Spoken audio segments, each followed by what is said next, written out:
Prince Harry, 36, has openly spoken about the huge impact his mother Princess Diana's death had on his mental health and recently admitted to turning to drugs and alcohol in his late 20s and early 30s in order to cope with emotional turmoil.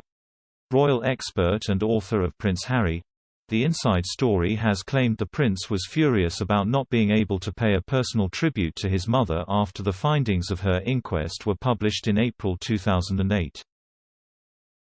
Writing in the Mirror, Mr. Larkham claimed Harry was drinking to oblivion in the days following Diana's inquest.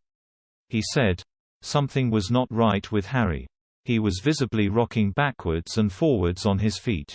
Under his arm was a piece of plastic pipe taped at one end by a large funnel. At one point Harry kneeled down, put the other end of the pipe in his mouth as a pal poured 2 pints of bitter down his neck. Even by Harry's standards, this was a young royal drinking to oblivion." Harry was furious at the official statement put out by the firm on his behalf and felt he had been forced into silence, Mr. Larkham claimed. He said, Harry was furious at the official statement his father's people had issued on his behalf, welcoming the inquest findings. As far as he was concerned, he'd been forced into silence, denied the chance of paying a personal tribute to his beloved mother. Mr. Larkham went on to describe how he asked Harry why he hadn't overridden the firm and released his own tribute. The author wrote, "When I plucked up the courage to ask him why he had not simply instructed the men in grey suits to issue a statement he was happy with, his answer remains ingrained in my memory.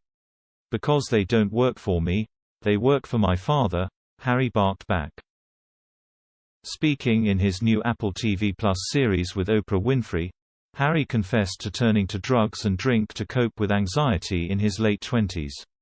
Speaking in the Me You Can't See, the Duke said, "I was willing to drink." The Duke added, "I was willing to take drugs. I was willing to try and do the things that made me feel less like I was feeling.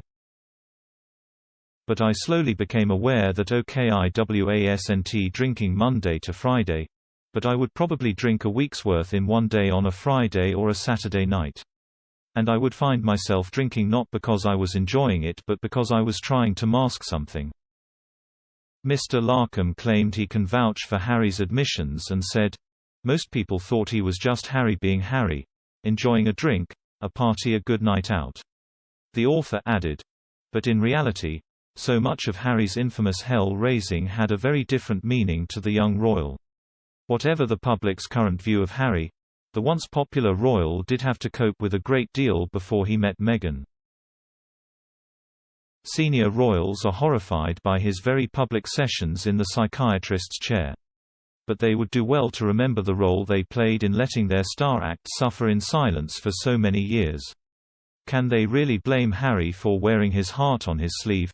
After all, that's the reason he held a special place in the hearts of the public since the age of 12.